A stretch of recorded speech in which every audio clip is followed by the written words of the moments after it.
para entendermos melhormente como essa justiça divina se nos apresenta através do Espiritismo, o tribunal de Osíris, como aliás acontecia com os tribunais organizados no além, por todas as culturas, por todas as civilizações, porque nunca houve nenhum povo, pelo menos que eu tenha ciência como pesquisador, nenhuma sociedade materialista.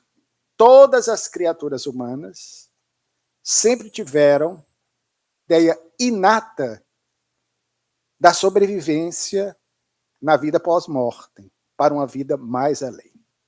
E o grande antropólogo Allan Kardec, antropólogo sim, embora não houvesse a antropologia, como hoje nós a entendemos, a antropologia se estrutura como ciência, ainda a partir de meados do 800, do século retrasado, e vai se estabelecer especialmente no século seguinte, no século XX, mas nenhum antropólogo se equipara a Allan Kardec, porquanto ele estudou não apenas o homem na sua evolução fisiológica, corporal, já tendo ciência, por exemplo, do lançamento da obra de Charles Robert Darwin, Da Origem das Espécies, que é de 1859, não que ele tenha contemplado o entendimento do processo evolucional do ser na sua anatomia, na sua fisiologia, quando lançou o Livro dos Espíritos na sua primeira edição, que é de 18 de abril de 1857, cujo êxito foi tamanho que a obra se esgotou em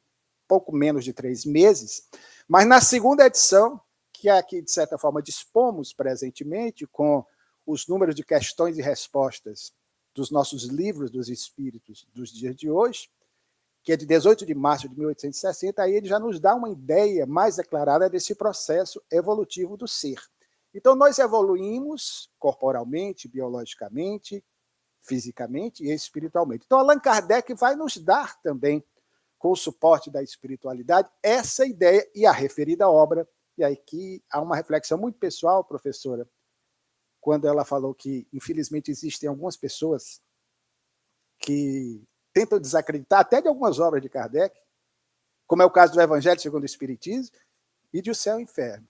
Eu diria que isso é compreensível, em parte, porque o livro Céu e Inferno, seguido um ano após a publicação de O Evangelho segundo o Espiritismo, e vejamos que Allan Kardec faz todo um preparo, metodologicamente, ele, a partir de 1862, ele decide mudar o rumo de algumas abordagens que eram eminentemente científicas, porque ele sente que muitos de nós, espiritistas, estávamos embevecidos, e isso é importante, claro, com apenas o viés cientificista das investigações, das pesquisas, de alguns fenômenos de efeitos físicos, mas ele ressaltava a necessidade imperiosa, daí o Evangelho segundo o Espiritismo, que resgata a substância da mensagem de Jesus, para que nós restabelecêssemos aquilo que é o grande escopo que o Espiritismo veio nos mostrar, a mensagem de Jesus que nos concita a transformação interior.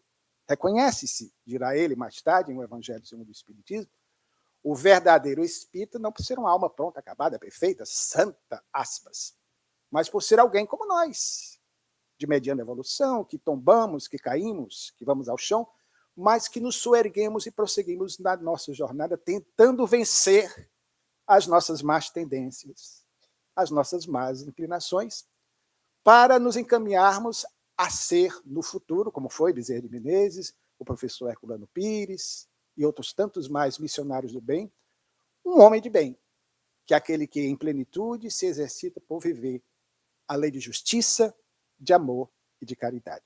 Mas, voltando a essa questão, porque Allan Kardec também analisa para nós o que se sucede na vida pós-morte, e aí repetindo, essa obra que é tão rejeitada, O Céu e o Inferno, lançada em agosto de 1865, ela talvez seja compreensível porque é uma obra dirigida de forma contundente a nós espíritas. Kardec, em 1865, ano do lançamento dessa obra, ele recebe o diagnóstico de um amigo, médico, que ele era portador de um problema coronariano grave, talvez uma miocardite, não se sabe, porque a medicina da época não permitia, como hoje, escanear a nossa intimidade biológica para, com precisão, trazer o diagnóstico acerca de determinada enfermidade. Mas ele já estava cansado fisicamente, não conseguia subir os degraus, tanto que, quando ele desencarna, em 31 de março de 1869, ele já estava se desincumbindo de algumas tarefas, passando a Sociedade Parisiense de Estudos Espíritas para outras mãos confiáveis, estava precisando se recolher um pouquinho mais e conviver com a natureza para cuidar, como a professora Heloísa falou, das suas plantinhas, e ele adorava plantas. Fazia estudos de botânica na Vila de Segui, deixando a passagem de Santana, quando desencarna, quando estava, inclusive, empacotando, além de alguns livros, alguns apetrechos, alguns objetos pessoais. Então, essa obra vem nesse momento em que ele também, naturalmente, como homem, já pensava nessa questão. Mas eu digo que a obra é um alerta contundente a todos nós, porque essa obra vai mostrar, que é a perspectiva que o Espiritismo nos traz, que céu e inferno não são essas zonas que mencionamos na resposta há pouco dada no mundo espiritual, embora haja regiões espirituais que se assemelham ao céu, ao inferno, como vamos, na sequência, na outra parte da nossa exposição, aqui, mais especificamente, falarmos. Mas céu e inferno são estados de consciência, são estados da alma. Se Jesus asseverou de forma contundente que o reino do céu se estabelece primordialmente no ímã do coração da criatura humana disposta a transformar-se, por sua vez, o inferno e o purgatório também estão em nós. Então, essas mensagens que os imortais trazem nessa obra magna, há 160 anos lançada por Allan Kardec, é um alerta para nós, espíritos, que não basta ter conhecimento de como se estabelece a mecânica de relação entre as duas dimensões existenciais, no nosso plano material e o mundo espiritual. Não basta nós nos empanturrarmos de conhecimentos se ficarmos nulos na nossa capacidade de sentir, de perceber o outro, de nos exercitarmos no amor. Por isso é que eu valorizo muito palestras, e fecho os olhos quando eu estou ouvindo, como a da professora Heloísa, há pouco. É ternura, é afeto, embora a abordagem filosófica, profunda, doutrinária, mas fica toda essa carga afetiva que contagia o que nós estamos precisando. Kardec sentiu isso. Então, vem a mostrar como um alerta para todos nós que não adianta nós irmos às redes sociais, ficarmos uns com os outros batendo boca, fazendo um verdadeiro inferno, as confusões de hoje está muito fácil. Quando nós precisamos aprender mais a amar. Nas regiões ditas umbralinas, e muitos de nós, espíritas, inadvertidamente, fizemos do umbral, ainda se valendo daquela mesma pedagogia de outrora, do medo, um verdadeiro inferno para assustar as pessoas, e o umbral propriamente não é isso. Mas nós passamos a perceber que o caminho é o da reconciliação, é do entendimento, para que assim possamos estar mais em paz conosco mesmo. A lei de Deus, diferentemente das leis humanas, graças a Ele, não são grafadas e escritas em papéis, ou antes, em tábuas de argilas, em pedras, em papiros, em pergaminhos, em papéis, em livros. Elas não podem, as leis divinas, ser, como nós fazemos com as leis humanas, mexidas, modificadas, adulteradas. Porque nos dizem os espíritos reveladores que esse tribunal ao qual todos nós um dia, no término da nossa carreira evolutiva, iremos, na presente jornada, entre uma e outra existência, quando nós retornamos ao mundo espiritual, vamos passar pelo nosso juízo final individual, que é o ajuste, aspas, de conta conosco mesmos. Porque o tribunal de Deus, as leis divinas, isso quem diz são os imortais, em resposta à questão de número 621 da obra magna, o Livro dos Espíritos. Está esculpida, grafada no ímã do nosso ser, na nossa própria consciência. Eu posso enganar vocês. Nós podemos nos enganar e, infelizmente, muita vez fazemos isso. Mas nós não nos enganamos a nós mesmos. Porque chega o momento do ajuste de contas com esse tribunal interior a cada um de nós. Mas voltando à deixa dela, o tribunal de Osíris é muito interessante. Quando a alma ela fazia a grande viagem através do submundo do Egito antigo, nessas regiões em que, através de um rio infernal, a alma peregrinava para ser submetida ao tribunal de Osíris, e toda uma coorte de 42 divindades.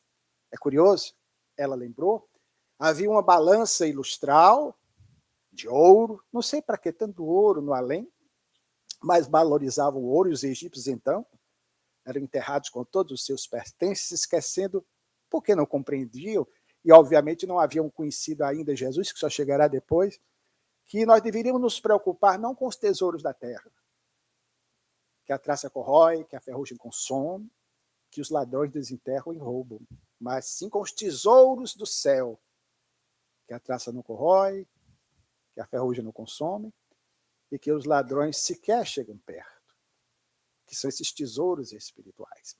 Então você tinha, a alma vinha fazer essa peregrinação e se ajoelhava diante de Osíris. Anubis, que é talvez o deus egípcio mais querido, talvez por sua configuração exótica, os egípcios, eles representavam a sua divindade de 3 maneiras. Zoomorficamente, a forma de animal; antropomorficamente, a forma de um ser humano, como a maior parte das religiões; ou de forma híbrida, mesclando as duas formas. Antropozoomórfica, antropo, homem, zoo, animal, morfismo. Lembram lá dos Power Rangers? Está na hora de morfar. Está na hora de se transformar. Então, você tinha Anubis, que era um dos deuses mais queridos ainda hoje. Eu coleciono deuses egípcios, eu gosto dessas coisas. Ele tinha o corpo humano e a cabeça de um chacal, um lobo do deserto. Era ele que fazia a pesagem.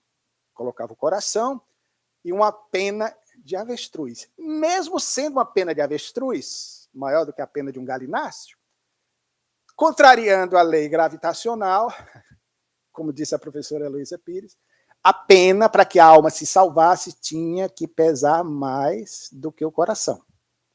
Porque se o coração pesasse mais, a alma era ali imediatamente dada a uma entidade estranhamente representada, aí era a forma antropozoomórfica. Ela tinha o corpo humano, às vezes representava metade de leopardo, metade de hipopótamo, e a cabeça incrivelmente bela de um crocodilo. Devia ser um bicho lindinho chamado de Zolbeck. E ali imediatamente devorava a alma, ou seja, embora espiritualistas, imortalistas, havia essa condição. A alma poderia desaparecer ali. A alma não era tão imortal, era mortal, porque se não preenchesse esses requisitos da balança de Osíris, ela seria tragada e desapareceria, e não teria o prêmio da eternidade. Então veja como as coisas são interessantes. De igual forma, uma outra cultura que é grandemente importante para nós, e veja como esses elementos, embora nós não percebamos, fazem parte das nossas crenças. Essa, por exemplo, acredito que alguns já ouviram falar. A civilização grega. A civilização grega falava da grande viagem da morte a qual a alma era submetida, em que o ser desencarnado atravessava o Estige, uma região também no Hades, nessas zonas infernais, do submundo da crença desses povos que acreditavam tanto na região infernal, o Hades, como nos campos elíseos, que, sob certos aspectos, se assemelhavam ao nosso céu. Vejam que todos os povos falavam de uma região semelhante à do paraíso, paradisíaca, de felicidade, para onde iriam as almas que trilharam pelos caminhos do amor, da fraternidade, do bem, como também aquelas que malbarataram as suas oportunidades existenciais e foram para essas zonas infernais. Então, a alma peregrina, ainda errante, ela tinha que seguir pelo Estige, o rio da morte, e aí chegava na beira do rio e ficava aguardando a barca de Caronte. Caronte era um personagem bem interessante, travestido da seguinte forma: um manto roto, negro, envolvia aquele ser que tinha a cabeça de um esqueleto. Veja como é interessante. Caronte era o barqueiro que conduzia, mas mediante um pagamento. A alma tinha que levar uma moedinha de prata, colocada na mão por debaixo da língua. Até no além se paga, nessa concepção, passagem de transporte coletivo. Aliás, não custa nada vocês procurarem uma moedinha de prata, guardar no bolso, porque, tendo em vista que talvez lá Caronte não aceite Pix, até porque o celular perde logo a sua carga, né? Então é preferível manter uma moedinha, não custa nada. E o fato é que Caronte recebia e levava a alma para a mansão de Zeus, o principal deus do Olimpo, correspondente à versão romana de Júpiter. É interessante que a cultura medieval, com essa proposta pedagógica do medo, e aí volta a questão do medo da morte, para assombrar mais ainda as pessoas, os filmes de terror estão aí para isso. Aliás, as crianças adoram filme de terror. Não adianta colocar que é proibido para menor de 18 anos, que elas dão um jeito de assistir. Eu adorava o Drácula, do Christopher Lee, da minha infância. Alguns se lembram, os clássicos, né? Eu não sou da época do Bela Lugosi, não, que é aquele mais antigo. Eu sou da época do Christopher Lee. Desencarnou não faz muito tempo, velhinho, já nonagenário. E eu não conseguia dormir, assistir, olha que com os efeitos da época, né? Hoje os filmes são bem diferentes, mas todo mundo gosta disso. Faz parte ainda, é, né? Uma espécie de sadomasoquismo da criatura. E aí o fato, queridos, é que Caronte foi importado pela cultura medieval e transformado no símbolo da morte. Só que, em vez do remo do barco, trocaram por uma foice, com a qual ele ceifava a vida física das pessoas, levando-as consigo para o além. Imagine, até hoje pode olhar nas pinturas medievais e até recentemente a morte simpática, meio esquálida, é verdade? Ela era assim representada. Então havia esses tribunais exteriores. Mas a proposta que o Espiritismo nos traz é exatamente essa de que entendamos que os ajustes que todos nós faremos no termo da nossa jornada é conosco mesmo. Onde está o teu coração? Aí está o teu tesouro. Fernando de Souza, você me dê só o rumo aí que eu me perdi em relação ao tempo. Faltam 50 minutos ainda?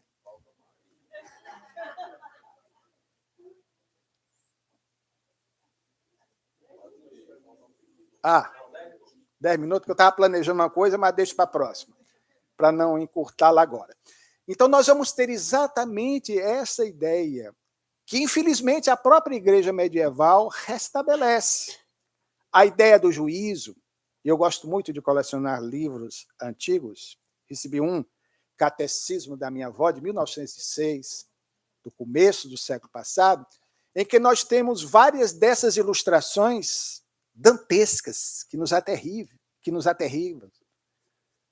Essas ilustrações mostram, por exemplo, esse tribunal, devidamente representado, sendo Zeus, ou melhor, Deus representado como Zeus, da cultura romana e grega, na versão romana Júpiter, e aí colocam Jesus do lado direito e toda uma corte seráfica de anjos, de seres de uma elevação espiritual que ali se encontram para testemunhar o dia da nossa prestação de contas. Então, se dá essa ideia ainda de um tribunal com essa configuração. A própria ideia, e sempre gostamos de lembrar, porque Allan Kardec aborda isso em O Céu e o Inferno, de anjo e de demônio, nós acabamos inadvertidamente distorcendo, trazendo para uma interpretação que não corresponde até mesmo àquilo que se encontra nas Escrituras. A palavra anjo, isso Allan Kardec vai definir para nós, presente nesse nosso tribunal de ajuste de conta final, adrede preparado às nossas almas, no dia do juízo final, entendendo aí como juízo final de cada existência, não aquele que muitos esperam na transição de mudança de estágio de mundo, que acontecem também, mas não daquela maneira em que Jesus voltaria para separar o joio do trigo, os bodes das ovelhas, esses tribunais que ainda hoje nos amedrontam, mas os anjos são simplesmente mensageiros do além, enviados por Deus. Seremos todos nós esses espíritos, até porque tem uma música conhecida do Movimento Espírita Nacional, o Grupo AME a interpretou muito bem, que diz que todos nós um dia seremos anjos. Mensageiro. Dizemos sempre que aquele ser espiritual que apareceu a Maria, quando da Anunciação, e que curiosamente também apareceu a Mohamed ou Maomé no 7º século, quando propõe a ele a unificação das tribos árabes para a formação da religião que nortearia os destinos desses descendentes de Abraão, também, primo do povo hebreu. Esse ser que a tradição chamou de Gabriel, dando a ele um nome próprio, não era o nome próprio, mas simplesmente a expressão designativa de anjo, de mensageiro, que a palavra Gabriel, no hebraico, quer dizer moço de Deus. Então, era essa a representação que nós encontramos em relação a esses seres que vão nos conduzir no entendimento dessas tradições de fé ao dia do nosso juízo. Da mesma forma, e nós colocamos isso no curso básico de Espiritismo que o Instituto de Cultura Espírita oferece, sempre gostamos de fazer questão de lembrar, porque aí volta a história da pedagogia do medo, falamos en passant apenas do demônio, mas a ideia do demônio, que tanto nos apavora, realmente é uma figura que causa aquele frisson, aquela sensação, aquele arrepio do dedão do pé ao último fio de cabelo da cabeça. A ideia de demônio ela tem 3 sentidos, ou 4, se quiserem. A primeira já mencionamos, a palavra vem do grego, daimon, e foi adaptada à versão latina, e se passou a dar um sentido totalmente diferente. Esse ser que viria para causar confusão, daí a própria palavra pandemonium. A palavra diabo, ou diabolo, do latim, que já tem um sentido mais voltado à assimilação cultural da tradição germânica, os germânicos, dos quais vieram, entre outros povos bárbaros, os vikings, gostavam de usar chifres, segundo a tradição. E o fato é que colocaram os chifres e outros apetrechos naquele ser, conforme mencionamos, para também dar a ele essa representatividade pavorosa junto a cada um de nós. Já a palavra Satanás, que normalmente nós pensamos ser um e a mesma coisa, tem um sentido totalmente diferente, e até bíblica. Aí já tem a ver com a cultura hebraica. A palavra Satanás, em si mesma, significa tão somente aquilo que se contrapõe ao bem, aquilo que é antagônico, aquilo que provoca a tentação. Por isso é que Jesus, diante da teimosia de Pedro, porque Pedro, Simão, Bar-Jonas, eu tenho um carinho muito grande por Pedro, porque eu acho de todos os discípulos de Jesus aquele que mais parece conosco. Ele tinha um comportamento oscilante, pendular, para não dizer bipolar. Pedro era capaz de, num arroubo, lançar mão de um instrumento cortante. Eu estou usando instrumento cortante para ser mais preciso com a tradução, porque não dava para colocar uma espada na bainha, porque o povo judeu era um povo submetido pelo Império Romano. Os romanos não permitiam que eles usassem armas.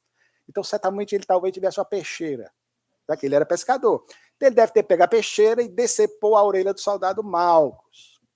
Depois tem todo o histórico aí, fato ou fake, lenda ou não, que Jesus recoloca, é possível, sim, a orelha de volta no lugar. Embaietou a espada, porque quem com ferro fere, com ferro será ferido. Então Pedro era capaz de atitudes assim, de uma coragem indômita, aparente, e de repente mostrava, como todos nós mostramos, os seus momentos de fragilidade. Quando negou Jesus 1, 2, 3 vezes, como Jesus preconizara, antes do galo cantar. Então nós vamos encontrar, em determinado momento, Jesus se referindo a Pedro e dizendo, pela teimosia dele, pela inconstância, mas depois vai se superar e se tornar essa grande figura na condução dos destinos do movimento cristão, sobretudo mais à frente, a professora Luísa falou da questão da idade, já maduro, octogenário, sábio, aí já com a coragem diferente, em Roma, aí ele vai se deixar imolar no madeiro, como Jesus, mas diferente de Jesus, porque pede, segundo reza a tradição, nos escritos de Eusébio de Cesareia, na história eclesiástica, de cabeça para baixo, crucificado. O fato é que Pedro, portanto, em determinado momento, escuta de Jesus, se referindo a ele, afasta-te de mim, Satanás. Pedro não era Satanás. Jesus não ia chamar de Satanás. Então, só para vocês terem uma ideia. E, por fim, para fechar a nossa reflexão de forma mais hilária, nós comentávamos no ICE recentemente que, claro, o nosso Nordeste, a nossa gente, os cearenses, nós damos as mais variadas denominações ao diabo. Tem lá mais para a região do Mato Grosso, Caramunhão. Tem aquele outro que chama de, como é o nosso caso aqui, de cão. Aliás, coitado do cão, que a tradição diz ser o melhor amigo do homem. Mas também tem um nomezinho que é curioso, que pegou capeta. E aí nós explicávamos por que o cão, o demônio, o caramunhão, se chama capeta. Não sei se vocês sabem. Não? O capeta é uma tradição que vem da Idade Média. Não sei se vocês acompanham, por exemplo, os jovens que cursam hoje medicina em Portugal, quando você entra na faculdade, no primeiro ano, você usa uma capa preta, longa. Cada semestre, diferentemente do que acontece nas nossas universidades, vai passando, vai tendo êxito, as notas vão sendo boas, vai cortando a capa. De tal maneira que quando chega no último ano, a capa está bem curtinha, é quase uma toga. Ou seja, se eu tenho uma camisa e a camisa não tem manga, eu chamo de camiseta. Se a capa ela é cortada, vira capeta. Então,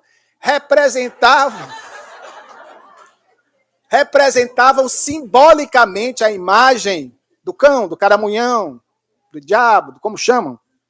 Colocavam uma pequena capa. Daí a expressão capeta e virou o capeta. Vejam como são as coisas que nós passamos a assimilar e muitas vezes não temos noção. É bom que se diga isso para que vocês possam, como fizeram agora, sorrir. Porque Leon Denis, de quem falamos há pouco, e mostramos o nosso amor por ele, a professora Heloísa também, dizia que o bom humor é esse incentivo constante a que a alma consiga se libertar dos grilhões que aprendem a um passado de dor e de sofrimento. Podem observar que todas as grandes almas que passam pela Terra, Chico Xavier, o professor Herculano Pires, eu dei ao Francisco um retrato do professor Herculano Pires, parece um Papai Noel, branquinha, cabecinha, branquinha, bigodinho, um sorriso largo, porque normalmente a gente não tem uma ideia de como ele era. Kardec era extremamente bem-humorado.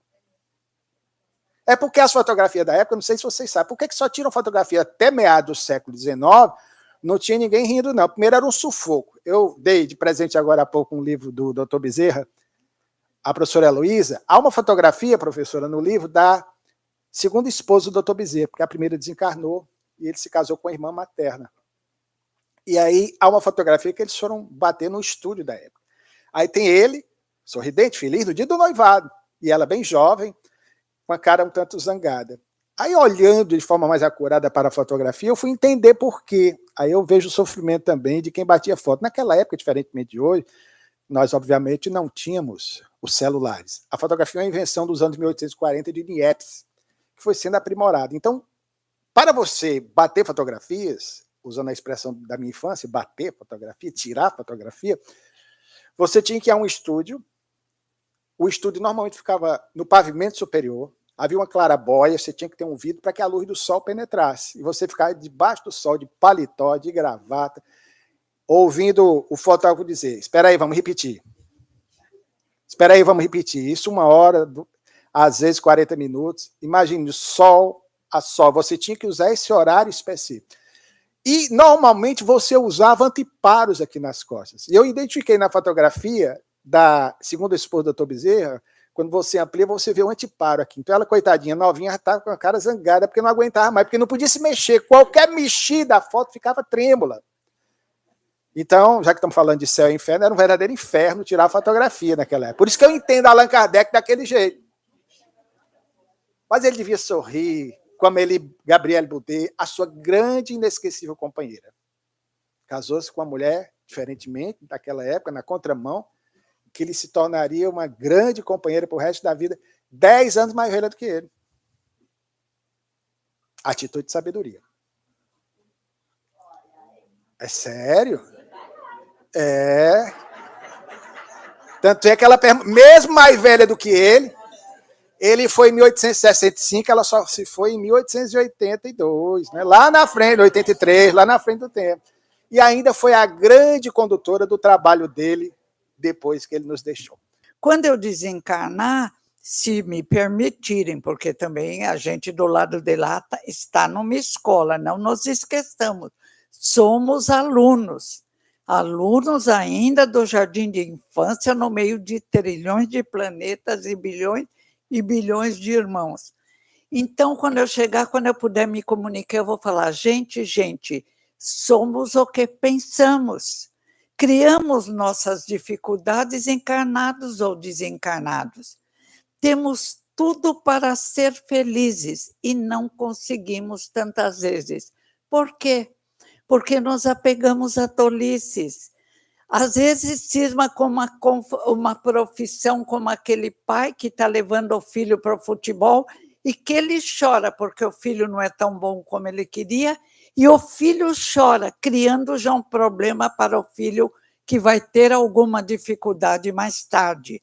E nós mesmos criamos a cada dia nossos problemas. Se pensarmos um pouco, essas mulheres até lindas que vão tirar bochecha, pôr silicone na perna, elas vão se julgar quando amadurecerem e vão falar: que pena, como eu era atrasada. E nós mesmas, quando mergulharmos no passado, nessa encarnação, os sonhos da infância, da juventude, os sonhos com o príncipe encantado, que às vezes cai do cavalo, bem como a princesa, às vezes se dá mal, faz parte da caminhada. É um lugar para aprendizagem, mas é uma escola linda, linda, linda, mas para aprendermos a arte de bem viver.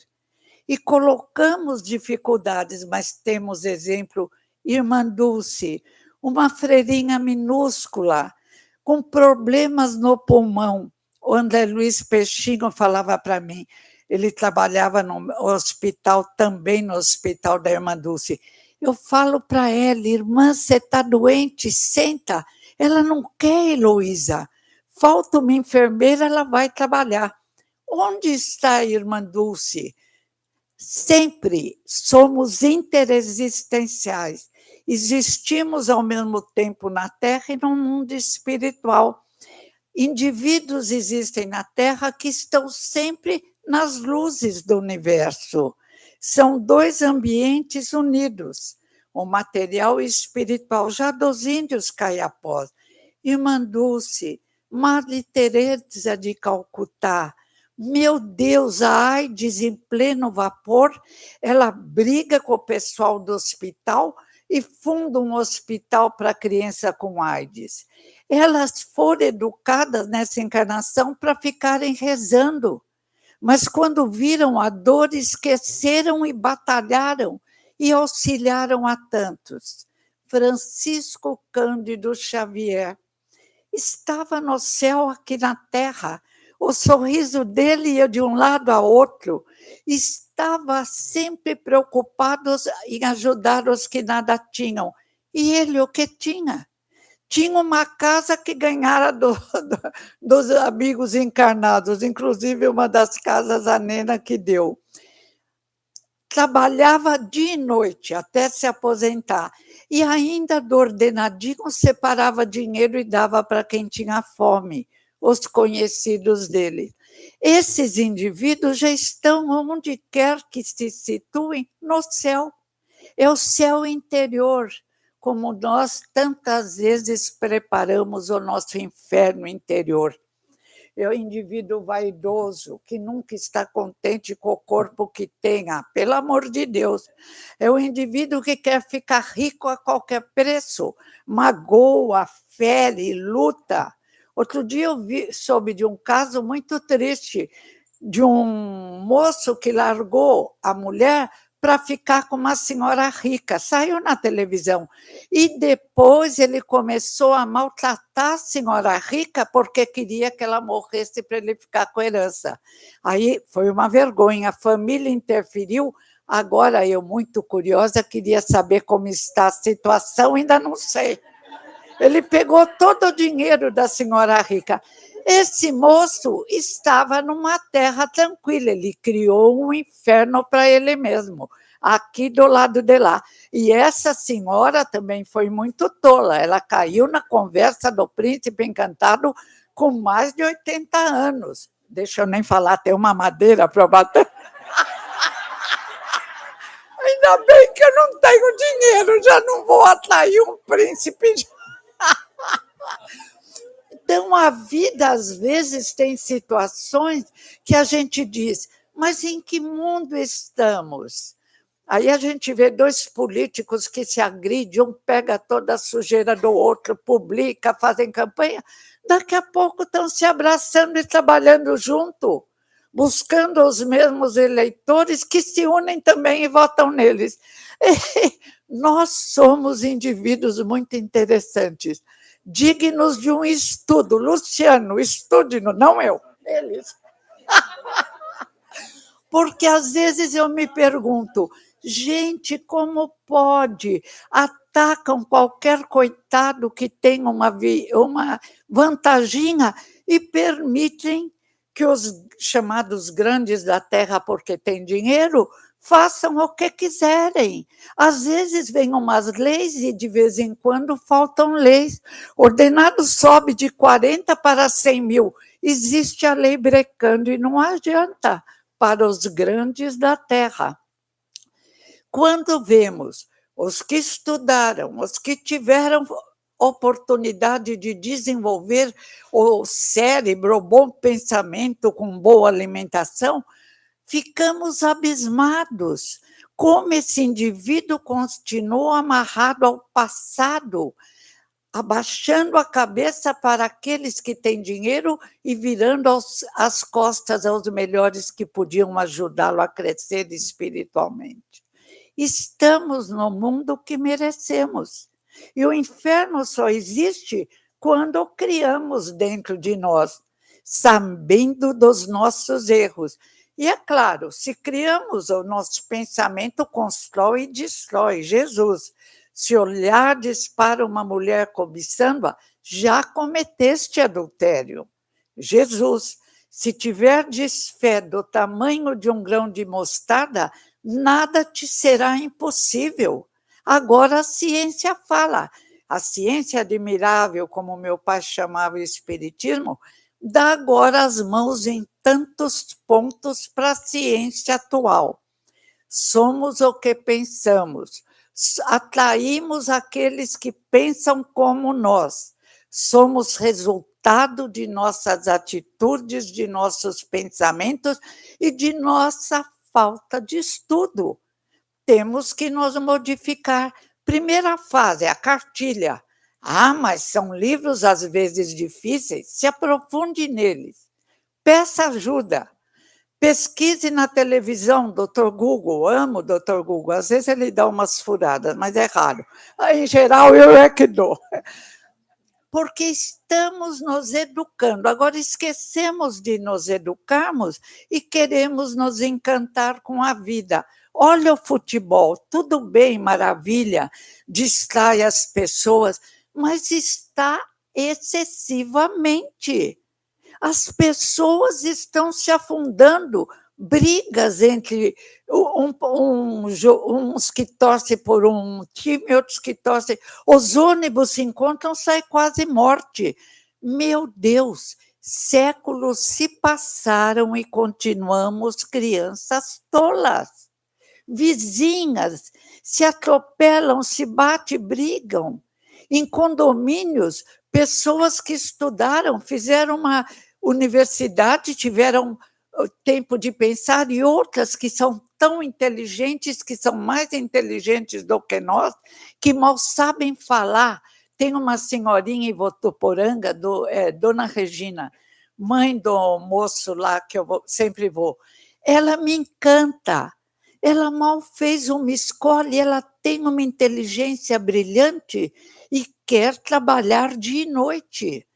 Outro dia ela teve um câncer na mão, ela falou, não me amarrem em casa para os filhos, eu morro, eu quero trabalhar, eu posso continuar plantando e cuidando das minhas plantinhas, está sarando. O pensamento dela é uma força, sorri o dia inteiro.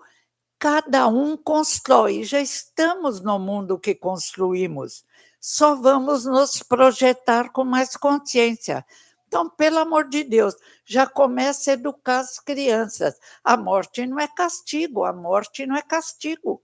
E não fica com aquilo, teu amigo meu. Ai, meu Deus, eu preciso juntar dinheiro, que o que esses filhos meus vão fazer? Não prestam para nada.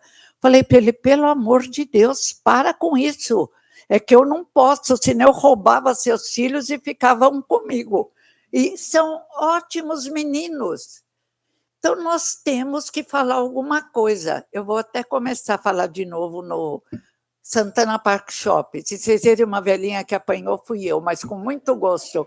Porque a ignorância dos pais, às vezes, me assusta. Preparação para a morte. Criar peixinhos no aquário. E nós aprendemos que eles morrem, que não é castigo, que eles vão para um céu que tem aquários maravilhosos. Foi assim que me educaram, talvez porque eu fosse um espírito tão necessitado que tinha pai, mãe, tios e avô maravilhosos. Fala, só vai ou racha dessa vez. Eu já melhorei um pouco. E também, que céu é esse que... Olha, Martim Lutero ficou tão nervoso que virou protestante. Jesus partiu, deixou lições lindas. Criaram, como o Luciano falou, hoje um céu eterno, eternidade, para um erro de 30, 100 anos que seja, e criamos um inferno. Agora, já pensou passar uma eternidade tocando harpa?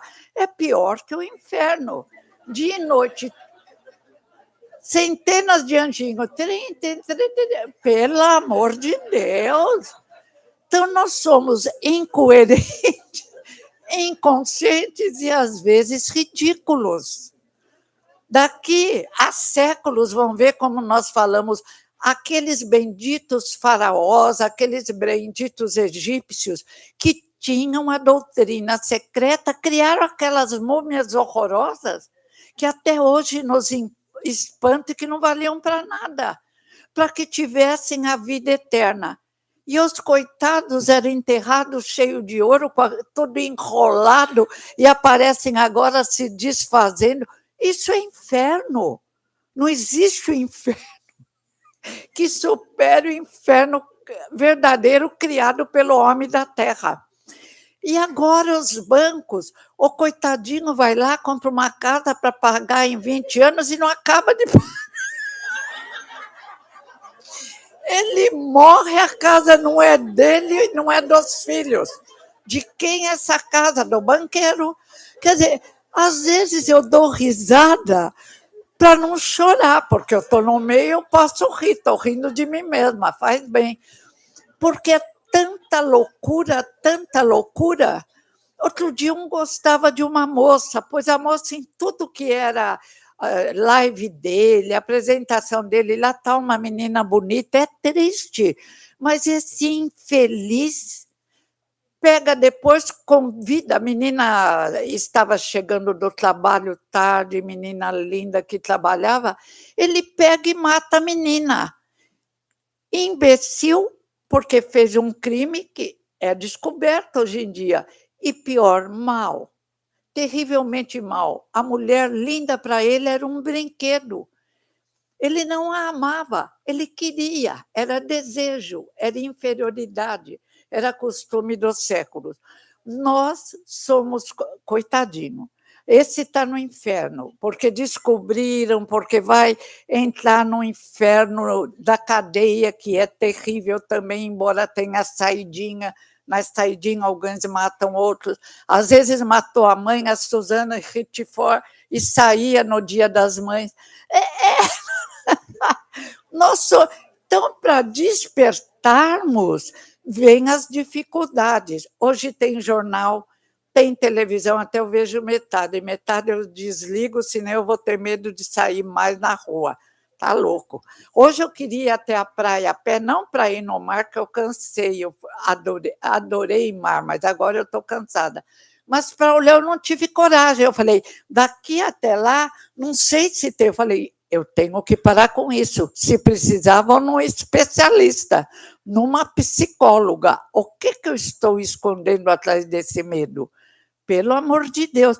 Quer dizer, uma sociedade maluca, injusta, que tenta colocar medo em tudo, e aqui, num carnaval maravilhoso, o carnaval lindo, ficam todos pulando, dançando. Eu falei, meu Deus, se eu fosse Deus, eu mandava uns 10 raios para já acabar com essa raça. Não é possível. Método didático perfeito. Leis de amor dentro de nós. Convite desde a primeira revelação com o querido Moisés, que temos que agradecer todo dia. Não roubar, não matar, não levantar falso testemunho. A lei está ali.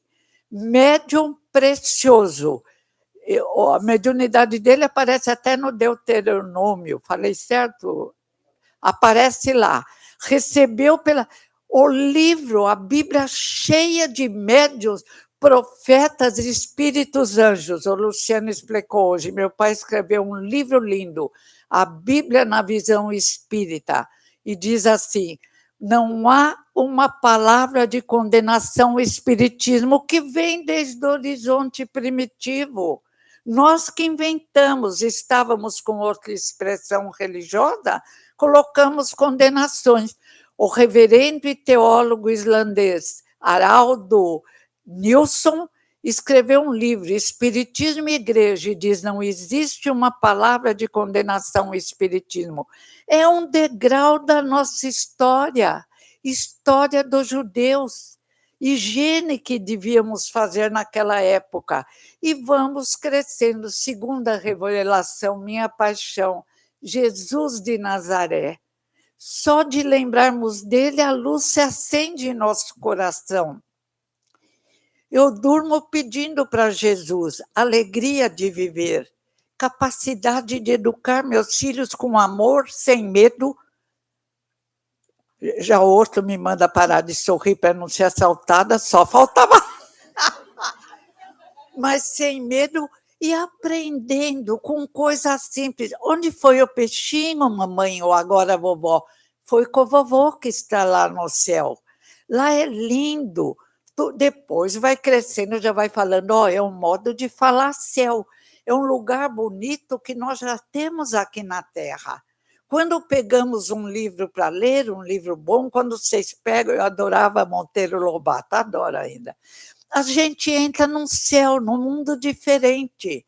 Então, depende de nós, onde vamos colocar nosso pensamento. Eu hoje tentei ver televisão, mas não sabia mexer. Toda hora, mente negra, mente negra. Eu falei, eu quero tirar disso, eu quero ter a mente azul, iluminada.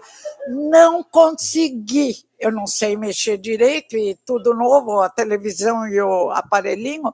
Aí eu desliguei a televisão e dormi. Falei, era só crime, mente negra. E por que ofender o negro também? É uma cor bonita, a noite negra é linda. Então, é um exagero em tudo. É educar. Você não deve temer nada, mas não faça nada errado, que a sua consciência grita. Ela não gosta que você faça nada errado. Olha, não adianta esconder. Às vezes você quer esconder da vovó, mas tem espíritos bons vendo, seu anjo da guarda que está com você, sempre ajudando você. E evangelho no lar. Não tenho tempo para reunir a família. Como não tem tempo? Não vê seu futebol? Pega uma hora de futebol e fica com a família. Evangelho no lar é indispensável. E espiritualidade, se ficar pensando só nesse mundo e nesse corpo, viram com problemas mentais. Quando eu vejo mulheres lindas com boca derramando café, como diz o doutor Dibro, 2 médicos que eu assisto sempre, doutor Dibro e doutor Nassif, mulheres que põem aquele silicone que faz mal para a saúde, perde o sono, tem reação alérgica, e aí elas chegam lá imensas e querem mais. e querem mais. Os dois falam, não fazemos. Ah, mas eu vou achar quem faça. Eu penso, não tem jeito, essa não tem jeito.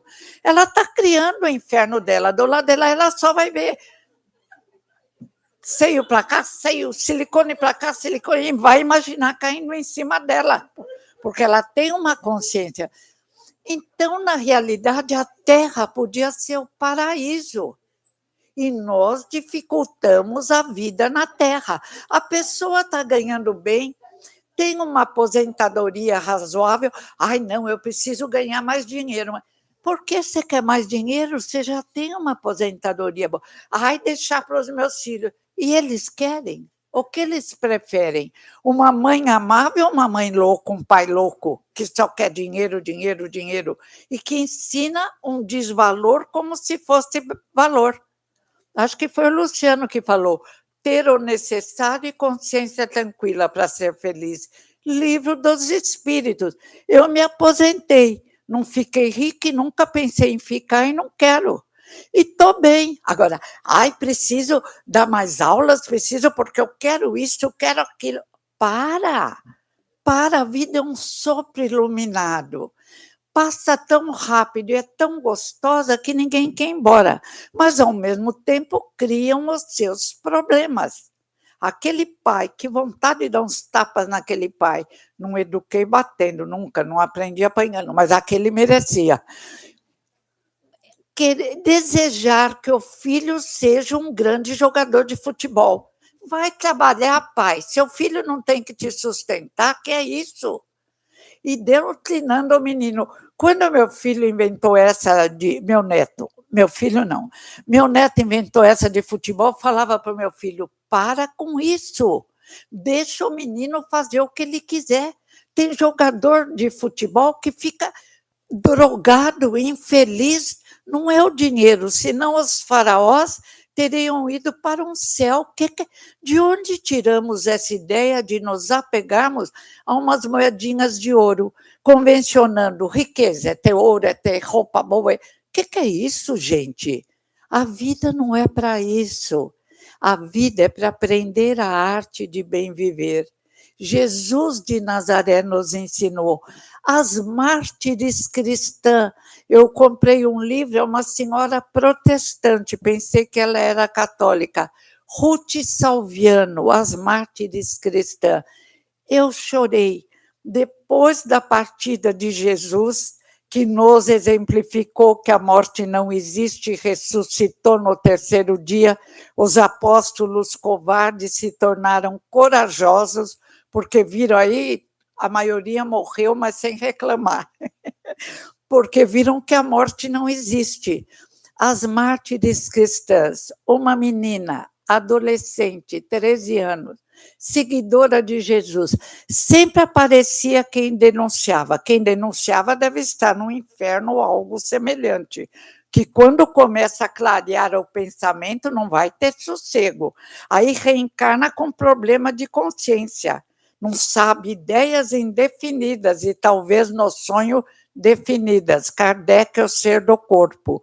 Durante o sono, muitas vezes até pessoas com deficiência intelectual que têm devido ao corpo físico como um computador quebrado, impede um especialista de se comunicar, durante o sono, para a psicologia das mãos, são pessoas sumamente inteligentes que pediram essa prova porque erraram no passado. Olha que coisa linda! Não se pode classificar nem através de atitudes de inteligência ou não. Depende. Então, é uma visão, como diz o meu pai, espiritismo é doutrina do futuro. Nós, amarrados no passado e no presente, temos dificuldade em entender abstração, crescimento mental, ler boas coisas. De vez em quando eu recebo as revistas caras. Minha filha, quando eu faço aniversário, ela me dá também revistas caras.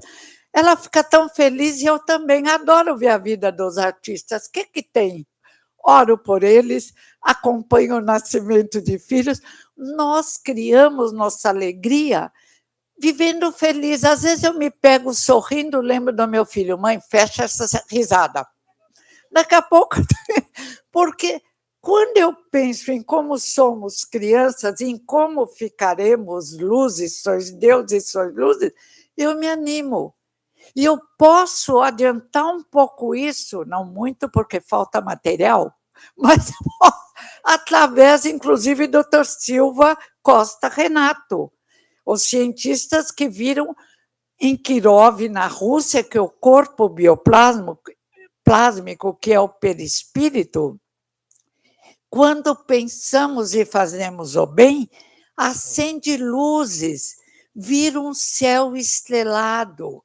Quando pensamos mal, dizem os parapsicólogos, e Kardec confirma, aliás, na linguagem de Kardec, o nosso corpo bioplásmico apaga luzes e fica escuro, nebuloso, pesado. Criamos o nosso inferno. Nós. O coitado do demônio que não existe não tem culpa. Agora, atraímos espíritos necessitados pela afinidade mental. Kardec, em A Gênese, explica bem. Mas por que temos mais dificuldade no corpo físico? Porque nos fechamos pelo amor ao material.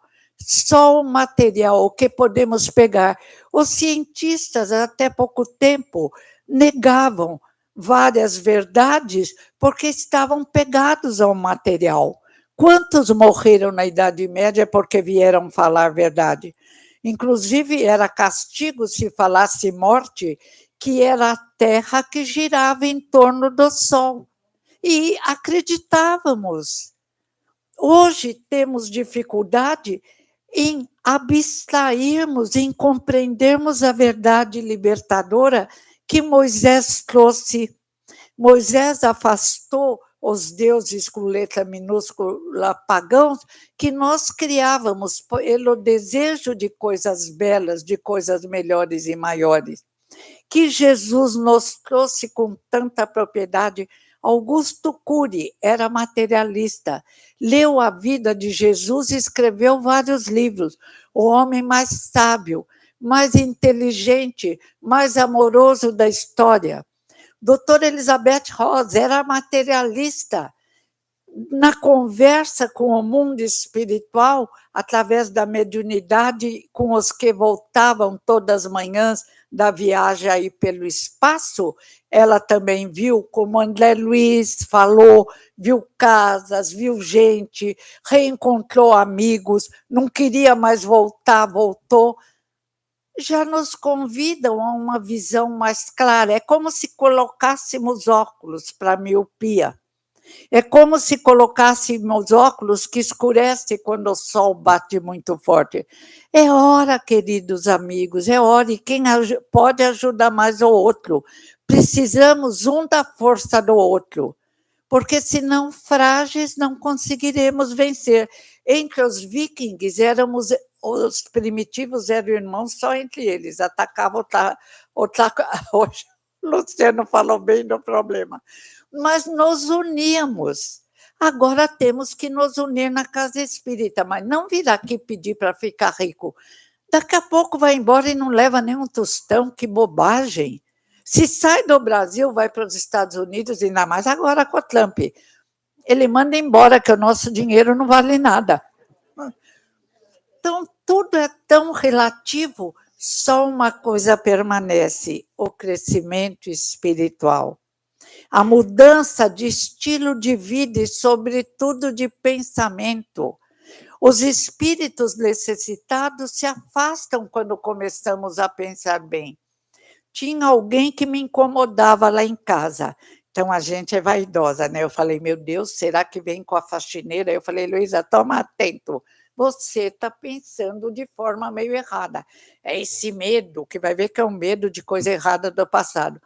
Aí eu comecei a me doutrinar com a leitura do Evangelho toda manhã e com o pedido do Dr. Adolfo Bezerra de Menezes. Eu tenho a fotografia do meu pai de um lado, do Dr. Bezerra de Menezes, que nessa encarnação foi e continua sendo, né, doutor Bezerra? Por favor. Foi um pai maravilhoso, é meu segundo pai. e Jesus na parede. Tudo isso precisamos ainda. Precisamos lembrar da finalidade da vida, porque esquecemos, queremos esquecer. Que eu tenho uma amiga já de idade, 75 anos, amiga mais da minha filha do que minha, não dá para ser minha amiga, porque eu fico dando conselho para ela e ela não quer. Ela está com 75 anos, quase morreu, 2 cânceres, sarou dos 2, mas tem um problema no intestino que ela teve que parar de namorar, aleluia, que namorou cada praga, namorou. Então, ela, de vez em quando, ela não pode comer, ela tem que correr para o toalete. Parou com o namoro. Eu pensei, graças a Deus, vai crescer agora espiritualmente, não adiantou nada. Ainda não é hora, ainda não é hora. Ela vai todo dia num baile, 6, 7 horas da noite, conhece vários bailes. Aí minha filha, que estava acompanhando a caçulinha, eu fiquei assustada. Eu falei, para. Ela falou, mãe, eu fiz ainda precisam de personal. É baile, eu nem sabia que dizer personal para dançar.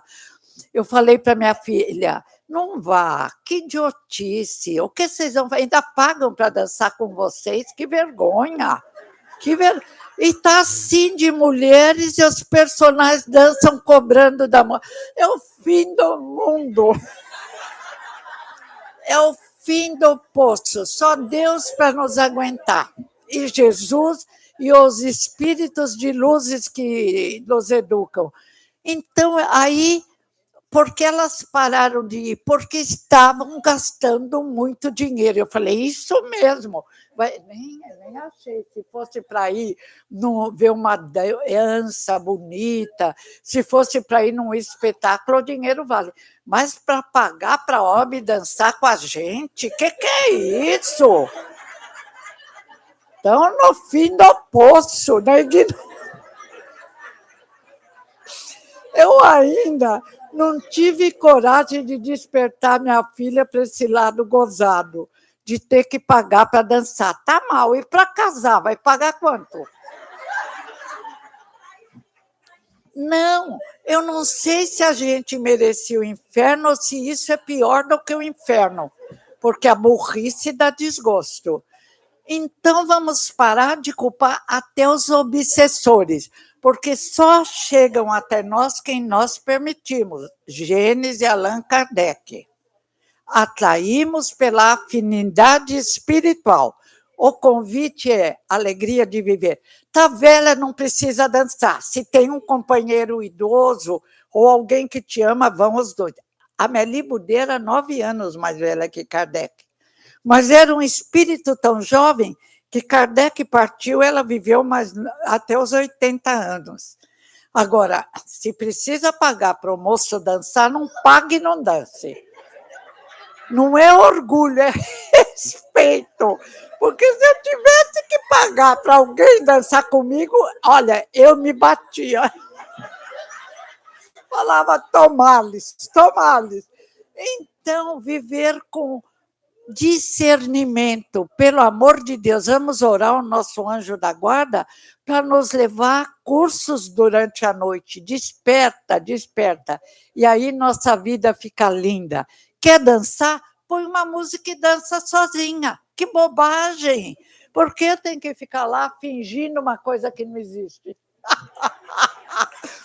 E o medo da morte se vai quando nós agimos certo, porque há uma ligação com espíritos que pensam melhor e nos tornamos aos poucos, haja vida, nos tornamos melhores. Metade depende de nós. Vou encerrar. Benedita Fernandes, ela se descreve negra, pobre, louca. Não, é uma luz que veio à Terra em Araçatuba. César Perry, nunca sei o nome desse meu amigo, ele escreveu um livro lindo, Benedita Fernandes. Você leu, Lúcia? Lindo, né? Mulher linda. Ela vivia jogada nas ruas, louca. Aí um carcereiro, com dó, porque os meninos atiravam pedra, ele limpou uma cela, não tinha hospício lá, e pôs Benedita Fernandes. e começou a tratá-la bem. Um senhor espírita veio dar passes em Benedita Fernandes. O obsessor, que ela era muito boa, traíra por culpa mesmo, não se perdoava, e ele aproveitava o complexo de culpa dela, foi embora, foi tratado. Assim espero que ele tenha sido levado para um lugar bom. Benedita Fernandes demonstrou uma inteligência acima da média.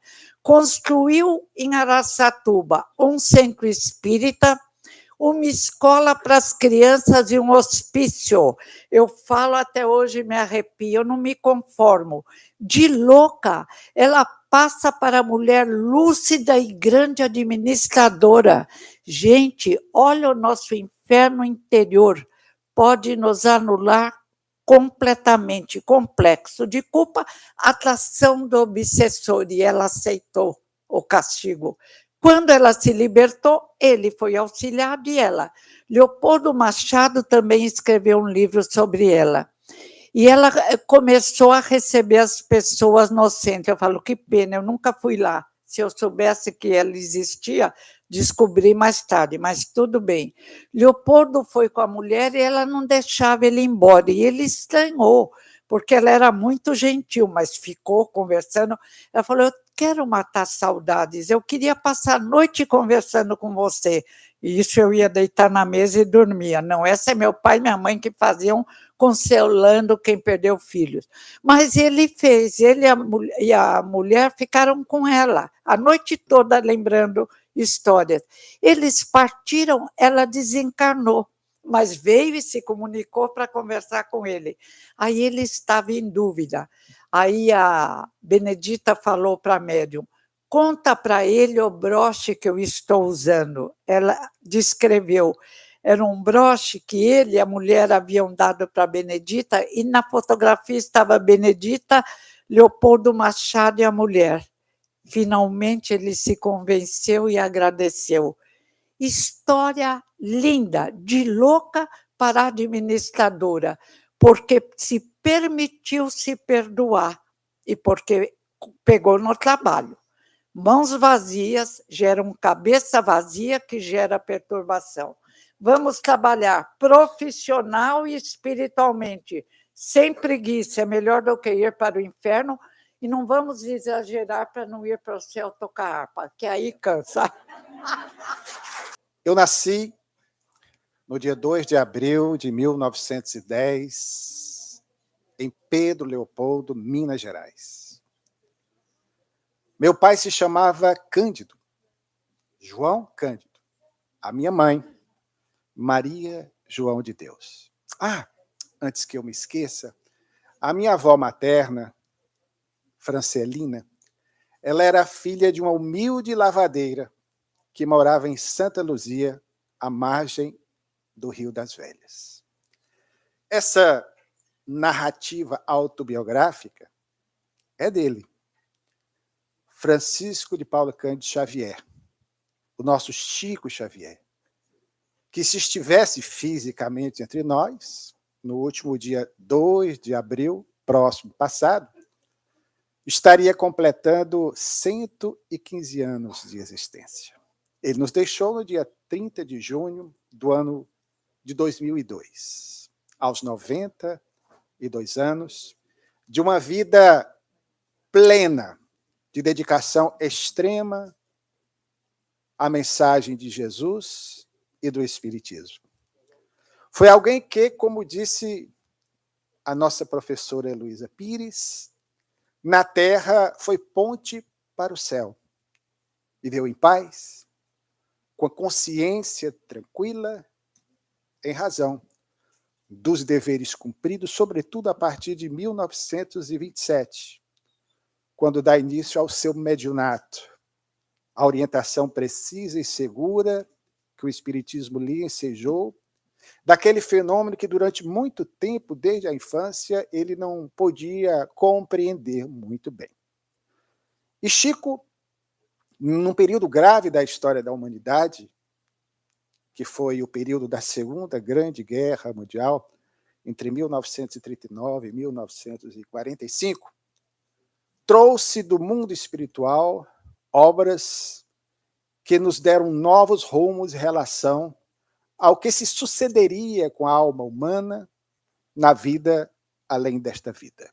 Antes, porém, em 1941, ele nos possibilitou, no estabelecimento do que se convencionou chamar de circuito mediúnico, uma mensagem passada de Paulo para Emmanuel, que repassava para Chico Xavier, a antológica obra, o clássico da literatura espírita, Paulo e Estevão, em que ele consegue trazer para nós, com a beleza da narrativa emanuelina, nuances formidáveis da vida de Paulo e de Estevão, duas figuras icônicas grandemente responsáveis por nós estarmos aqui, assimilando a mensagem de Jesus, em razão do empenho dos dois, e especialmente de Paulo, cuja trajetória, historicamente, é registrada em o livro Atos dos Apóstolos, através de suas epístolas, se dispôs a percorrer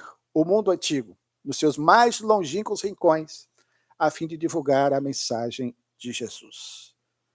De igual forma, em 1944, Chico Xavier recebe do mundo espiritual, mercê da determinação do espírito de André Luiz, a série que se inaugura com a obra Nosso Lar.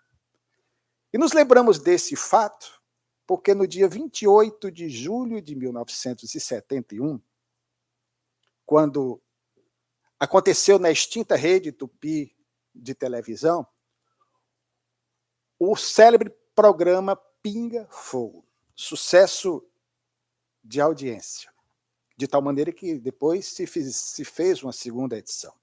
Mas nessa primeira edição, o professor Herculano Pires, apresentado como amigo de Chico Xavier, faz-lhes algumas perguntas exatamente acerca da importância tanto da obra de Emmanuel, no tocante à obra Paulo e Estevão, como também de André Luiz, quando ele pontua duas das obras, inclusive uma delas recebida em parceria com o também citado Valdo Vieira, Mecanismos da Mediunidade e Evolução em Dois Mundos.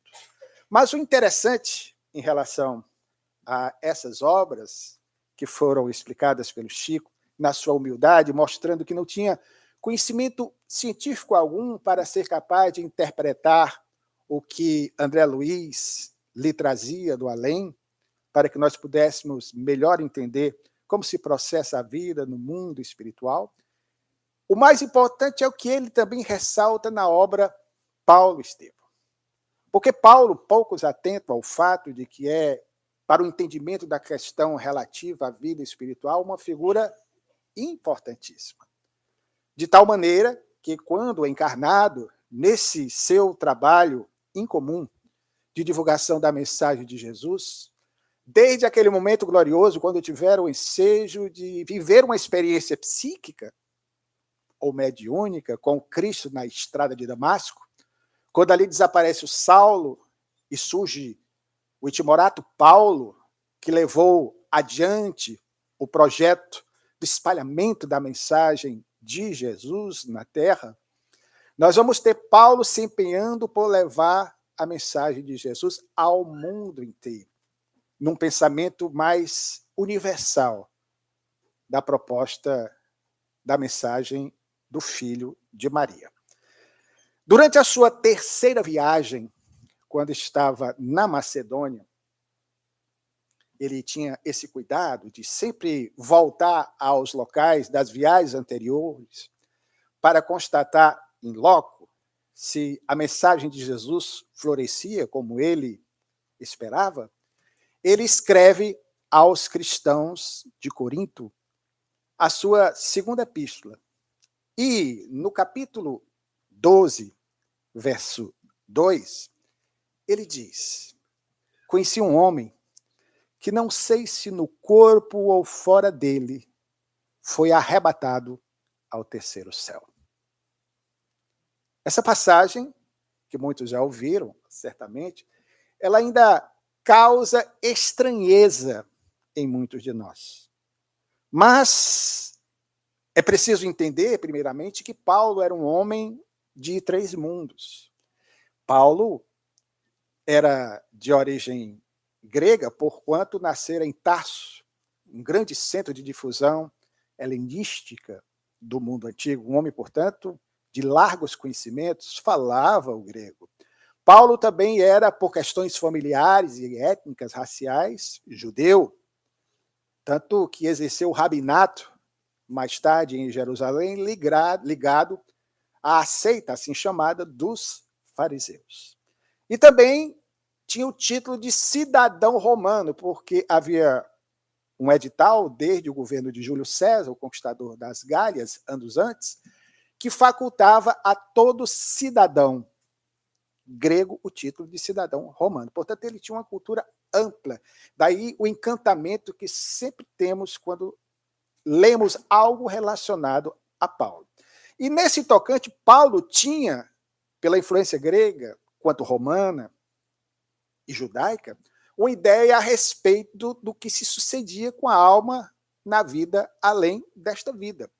Era comum no mundo antigo, não só nas culturas de tradição helênica, quanto também judaica, essa ideia de que não havia só um céu, mas havia céus no plural. Os próprios judeus assim entendiam. Tanto que o Pai Nosso, originalmente, a oração dominical, tão importante que Allan Kardec ressalta a necessidade de nós meditarmos sobre cada estrofe, sobre cada verso dessa prece que nos arrebata ao mundo diferente quando devidamente sentida ela é pronunciada, não apenas repetida, quando ela é de fato orada.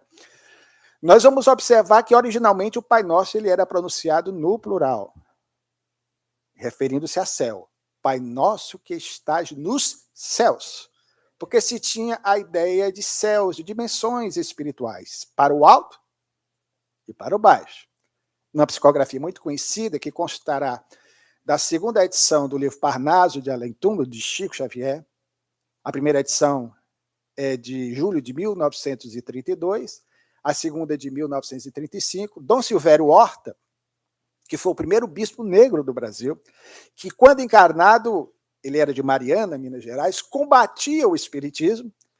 Ele irá, através da mediunidade de Chico Xavier, dizer: Pai nosso que estais nos céus, na luz dos sóis infinitos, uma belíssima prece, cuja leitura recomendamos. Quem não adquiriu o Parnaso, que o faça, ou não. Os que não têm condições no momento podem olhar aí na internet, colocar Dom Silvério Horta, e o título da mensagem é Oração. Mas o fato é que essa ideia de céus, ela sempre permeou a tradição cristã. Tanto que Paulo foi arrebatado, vejam só, ao terceiro céu.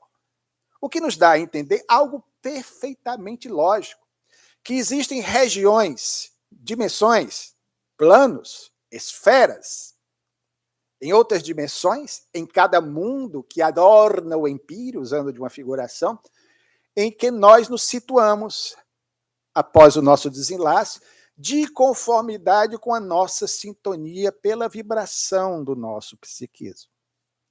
Então, regiões equiparáveis a esses céus, porque, inclusive, é interessante que era apenas o terceiro céu, não era nem o sétimo céu. E só lembrando, eu gosto sempre de brincar para descontrair, o Aldo é dessa época, tinha uma revista de fofocas televisivas dos anos 1970 chamado Sétimo Céu. Vários balançaram a cabeça. Eu fico muito confortável em relação a isso. Mas o fato é que Paulo, ao fazer menção a esse momento de arrebatamento, ele prossegue na epístola falando do seu bem-estar íntimo, uma paz indizível, uma tranquilidade, uma harmonia, que ele não consegue, por palavras, definir o que sentia. Porque foi exatamente no momento da madureza do apóstolo dos gentios, em que ele, depois de anos de dedicação à mensagem de Jesus, arrostando as dificuldades, os problemas, os obstáculos do caminho inerente a almas da estirpe de Paulo, ele conseguira vencer tudo isso e estava em paz com a sua consciência.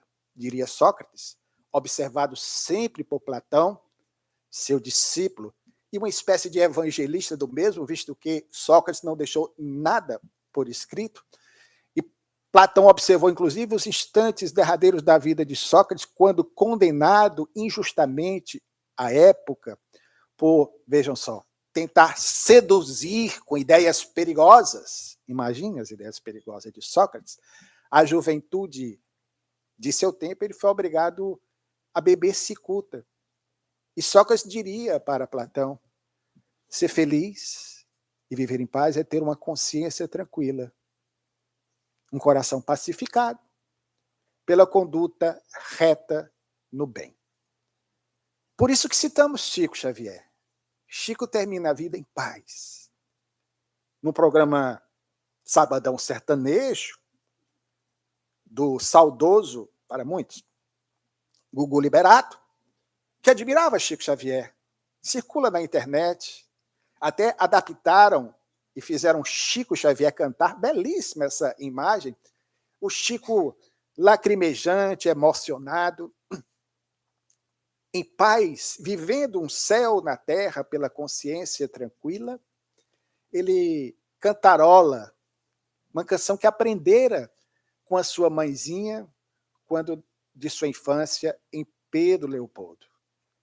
E todos que eu, na época, e ainda hoje, ouvem esse homem de bem pronunciar algo, você percebe o magnetismo diferente da sua fala, mesmo através de um vídeo, mesmo às vezes através de uma imagem, uma fotografia, algo estático, mas que permite com que haja uma exteriorização do que aquela pessoa traz em si, do seu céu interior. Essa ideia de céu, como também de inferno, tão falada nesta tarde e noite de fraternidade, como dissemos, ela é tão antiga quanto a própria humanidade. Kardec não foi o primeiro, obviamente, Kardec apenas sistematiza, e como nenhum outro, com o seu método, com a sua didática, por isso que ele veio como professor, como pedagogo, ele vem com esse escopo. Mas, curiosamente, um homem que nasceu no dia 29 de janeiro de 1688 e desencarnou também, já velhinho, no dia 29 de março de 1772, nasceu em Estocolmo, desencarnou em Londres, chamado Emanuel Swedenborg, praticamente 100 anos antes de O Livro dos Espíritos, só que no ano de 1758, ele lança uma obra no qual, resultado das suas vivências paranormais, psíquicas, mediúnicas, sobretudo com os seus desdobramentos espirituais, ele visita regiões do mundo espiritual. E escreverá, curiosamente, nesse mesmo ano de 1858, uma obra a qual ele vai dar o nome de O Céu e o Inferno. Em 1847, um homem notável, contemporâneo de Allan Kardec, chamado Louis Alphonse Carranet, pouco lembrado nos nossos dias, ele era um autodidata, ele era um torneiro mecânico. E em 1847, Carranet, cuja obra Arcanos da Vida Futura Revelados, publicada em 2 tomos, em 2 volumes, fazia parte da biblioteca pessoal de Allan Kardec. Kardec lança mão dessa obra, lançada coincidentemente 10 anos antes de O Livro dos Espíritos, 1847. Nessa obra surpreendente, e que poucos sabem, descobrimos das pesquisas que fizemos nos jornais do Rio de Janeiro, notadamente no Jornal do Comércio, ela foi vertida à língua portuguesa por um médico homeopata integrante da equipe de Bento Muri, que ao lado de João Vicente Martins, foram os introdutores da homeopatia e de estudos relacionados ao magnetismo nessa fase pré-espirítica do nosso país. Essa obra foi vertida à língua portuguesa. Mas o que é que diz interessante nessa obra? Vejam só. Antes dos fenômenos de Hydesville, ou concomitante aos mesmos, que a partir de 1847, nós vamos ter Carranet falando da vida no mundo espiritual. E, para tanto, ele lança mão de 3 médiuns médiums sonâmbulas. Olha que Kardec travou contato com isso, especialmente uma delas. E nessa obra, para estupefação dos leitores de então, e muitos brasileiros que leram o primeiro tomo na língua portuguesa, nós não sabíamos disso, ele fala de planos espirituais. Ele fala da importância e do poder da oração. Ele fala mais do vestuário dos espíritos, algo que somente em 1861, com o Livro dos Médiuns, Allan Kardec vai tratar. E fala, portanto, desse estado de harmonia, de equilíbrio, ou não, que as criaturas vivenciamos do outro lado da vida. Alguém pode perguntar, mas por que esse homem não é lembrado? Claro, ele não teve o método de Allan Kardec. Kardec foi o concurso, único, é incomparável. Tanto que até hoje estamos aqui a falar dele e as gerações vindouras também falarão. Mas houve outros que vieram antes e posteriormente que trouxeram essas mesmas mensagens, porque elas são naturais e não sobrenaturais. Elas são universais. Todos nós cremos nisso. Todos nós e os povos do passado sabem da existência dessas regiões espirituais, que o espiritismo apenas, hoje, aí sim, de uma forma mais adaptada ao nosso entendimento, valendo-se de um raciocínio lógico, nos traz para que nós possamos compreender, como disse Jesus, essas verdades em espírito. Em verdade, arrematando esse pensamento por Paulo, quando nos fala da necessidade de buscarmos a essência, a substância dessas questões transcendentes da vida. Paulo, portanto, tinha noção a respeito dessas regiões. E vai ser esse mesmo espírito, vejam só, e poucos atentamos para esse fato, que no Evangelho segundo o Espiritismo vai trazer a última mensagem que encerra o capítulo 15 dessa obra, que é de uma importância tamanha e grandemente responsável para o projeto de divulgação do Espiritismo em nosso país. Só um detalhe que poucos se lembram.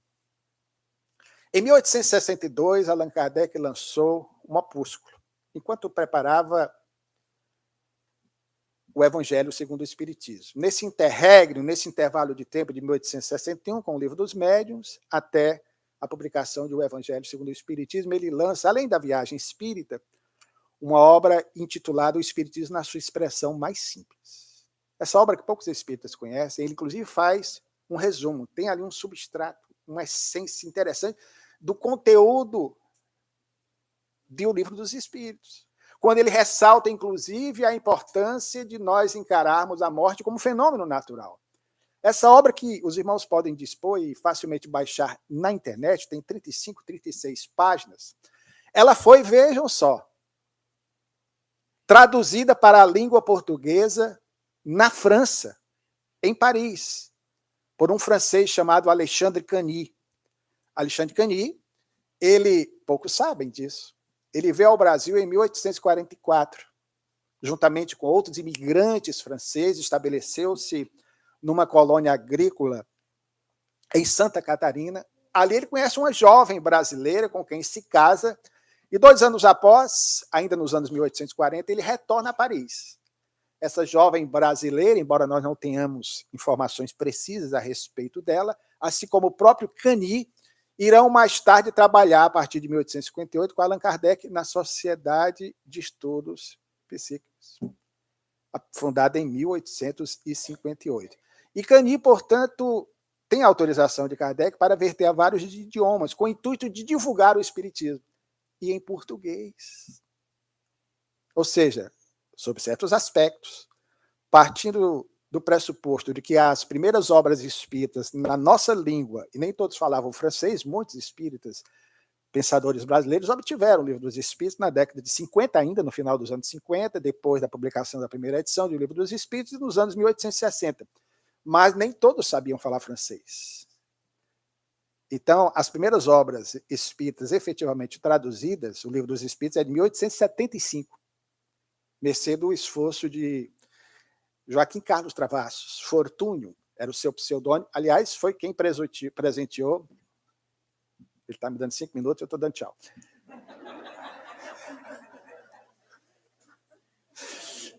Foi quem presenteou Bezerra de Menezes com a obra magna da codificação, que fez com que eu mesmo, naquele dia memorável do mês de fevereiro de 1875, na viagem de bonde até a Tijuca, modificasse a sua maneira de pensar e de ser, a semelhança de Paulo, e a partir de então, aos poucos, começasse a estudar o Espiritismo. Então, vejam só, guardadas as devidas proporções, essa obra, o Espiritismo, na sua expressão mais simples, para nós brasileiros, ela teve uma importância talvez até maior, entendamos, relativizando, do que o Livro dos Espíritos, porque nós líamos em português o resumo do Livro dos Espíritos, que nos falava exatamente acerca da vida espiritual. Então, Carranet, Emanuel Swedenborg, nos falavam dessas regiões espirituais. E Paulo, portanto, voltando a essa figura para fecharmos a nossa reflexão, nessa tarde memorável, em que encaramos a vida e a morte de uma forma diferente, com a bem-humorada palestra lembrada pelo Aldo, que eu nunca assisti nesses meus 40 anos de espiritismo, tão bem-humorada da professora Heloísa Pires, que nos dá até vontade de morrer. Não. Deixa estar. Eu vou ficar igual a ela, né? Deixa mais alguns anos trabalhando por aqui. É só discurso da tribuna. Na prática, não quero ainda, não. Mas o fato, queridos, brincadeiras à parte, é que Paulo encerra o referido capítulo. E a mensagem que ele nos dá, em 1860, ela consta do Evangelho segundo o Espiritismo, porque impactou Allan Kardec, tem por título: Fora da caridade não há salvação. Vem exatamente a nos mostrar qual é o caminho dessa salvação conforme entendemos com o Espiritismo. Não uma salvação labial, em que nós poderíamos dizer que acreditamos em Jesus, na imortalidade da alma. Não basta pronunciar, como infelizmente muitos assim o fazem nos dias de hoje. Mas é importante o entendimento da salvação como despertar de consciências para uma mudança de rumo, de rota e de caminho. Kardec ficou tão impactado com essa obra que é a mensagem de Paulo, que pega o seu título e o coloca exatamente como o título do referido capítulo. Nem sempre nós atentamos para isso. Fora da caridade, uma salvação. E mais tarde, levanta uma bandeira como dístico do Espiritismo, exatamente o fora da caridade. Não há salvação. Mostrando que esse é o caminho. Que através do afeto, porque a palavra caridade, charitas, caritas, eu brinco sempre, porque nas versões à língua portuguesa, por uma questão de semântica, mudam-se muitas palavras. Porque algumas mensagens que nós recebemos de irmãos evangélicos vem a palavra amor. Eu poderia falar da língua dos anjos e dos homens, mas se eu não tiver amor, aí vem toda a tradução. Mas os textos originais, e Allan Kardec pega acertadamente, é caridade. Ah, mas é um e a mesma coisa? Diz Emmanuel que a caridade é o amor em ação. Eu brinco sempre, só para descontrair, já disse isso em outra oportunidade. Mas, às vezes, quando você traduz uma palavra, nem sempre, necessariamente, o termo é correspondente. Eu digo sempre no tocante à caridade. Eu brinco e digo que a palavra caridade tem, entre outros sentidos, o de ser o mesmo que afeto, carinho, ternura. Quem não gosta de, nós nordestinos, de um cafuné? É um carinho, é uma caridade. Ah, mas caridade e amor é a mesma coisa. Será que é? Aí é brincadeira. Me perdoem o que eu vou dizer, mas se você está casado com alguém há 20 anos, 30 anos, você chegar para ela mais tarde, sábado à noite, especial, 5 de abril, e disser para ela, sendo mulher, querida, hoje eu pensei muito depois da palestra da dona Heloísa Pires, estou tão apaixonado pela vida que eu queria dizer, no bom português, que eu amo tu. Para não dizer amo ela, né? Eu te amo. Eu amo você. Eu estou casado com você há 30 anos por amor. Oh, meu filho, que coisa linda. Venha cá, vamos preparar uma iguaria especial para você, um jantar daqueles. Mas experimente, ou melhor, não experimente. Chegar para ela mais tarde e dizer, querida, eu estou casado com você, eu ouvi a palestra da professora Heloísa, eu estou comovido há 30 anos por caridade.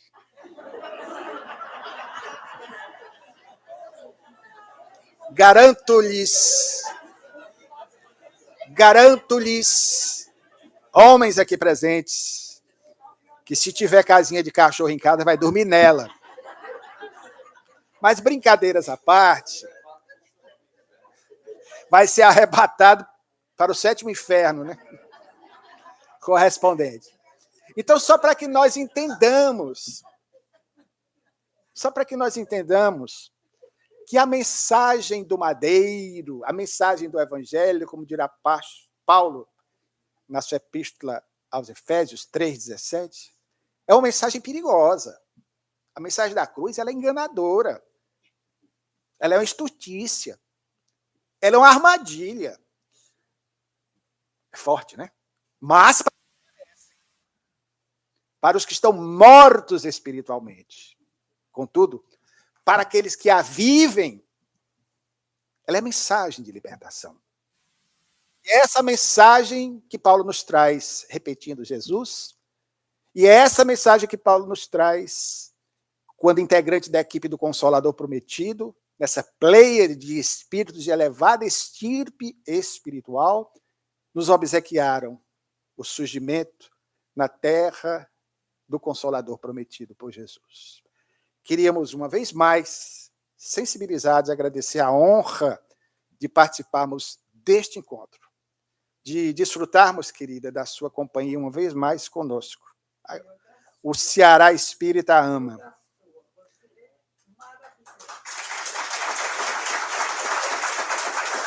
Lembrar, emocionado nesse instante, meu querido irmão e amigo Francisco Cajazeiras, meu companheiro de casa espírita, João Evangelista, há mais de 30 anos, e que no próximo mês de maio estará aniversariando, completando 5 aninhos do seu retorno ao mundo espiritual. E que certamente continua aqui representado pelos seus amigos diletos, fiéis. Ele já está com a cabecinha branca, o Aldo não. Eu ainda vou entender esse fenômeno sobrenatural. Mas gostaríamos, nesse clima de saudade, de um pouco de tristeza pela ausência momentânea desses seres que tanto amamos, aqui me despedir de vocês lembrando de um poema que tem tudo a ver com esse nosso encontro. A sua autora era uma afrodescendente, uma negra, nascida em 1919, no dia 28 de julho, no Rio de Janeiro, carioca da gema. E ela, que não era espírita, no momento de profunda interação com o mundo espiritual, nos brindou com esse poema, com o qual aqui eu me despeço de vocês, agradecendo a paciência, que tem por título Eu Nunca Serei Pó. Quando ela nos diz, eu nunca serei pó, nunca, porque sou alma. Sou espírito e em pó não me farei. Morrerá meu corpo, pouco importa. Que vire pó a minha carne morta, se desta carne livre um dia eu falarei. Eu nunca serei pó, nunca, porque sou alma. E a alma é luz. Seja luz negra ou doirada, a luz não se rebaixa à sepultura. Poderá ter seu brilho nas alturas ou mesmo lá no cais, pálida, trepidante, cintilante. Eu nunca serei pó, nunca, porque sou alma. O corpo é uma veste, uma roupa, uma indumentária apenas com que Deus reveste qualquer ser etéreo, só para realizar os seus mistérios, quantas forem as experiências terrenais. Eu nunca serei pó, nunca, porque sou alma. Se o corpo acaba no feral abismo e desafia Deus, o destroço chamado a morte, ridícula e vã, silhueta de ossos, chamada Caronte, a alma não a recebe nesse batismo. Eu nunca serei pó, nunca, porque sou alma. E um dia, ébrio de amor, sob o influxo do evangelho do Cristo em minha vida, brilharei entre as estrelas límpidas e claras do universo, quando desta carne me encontrar despida.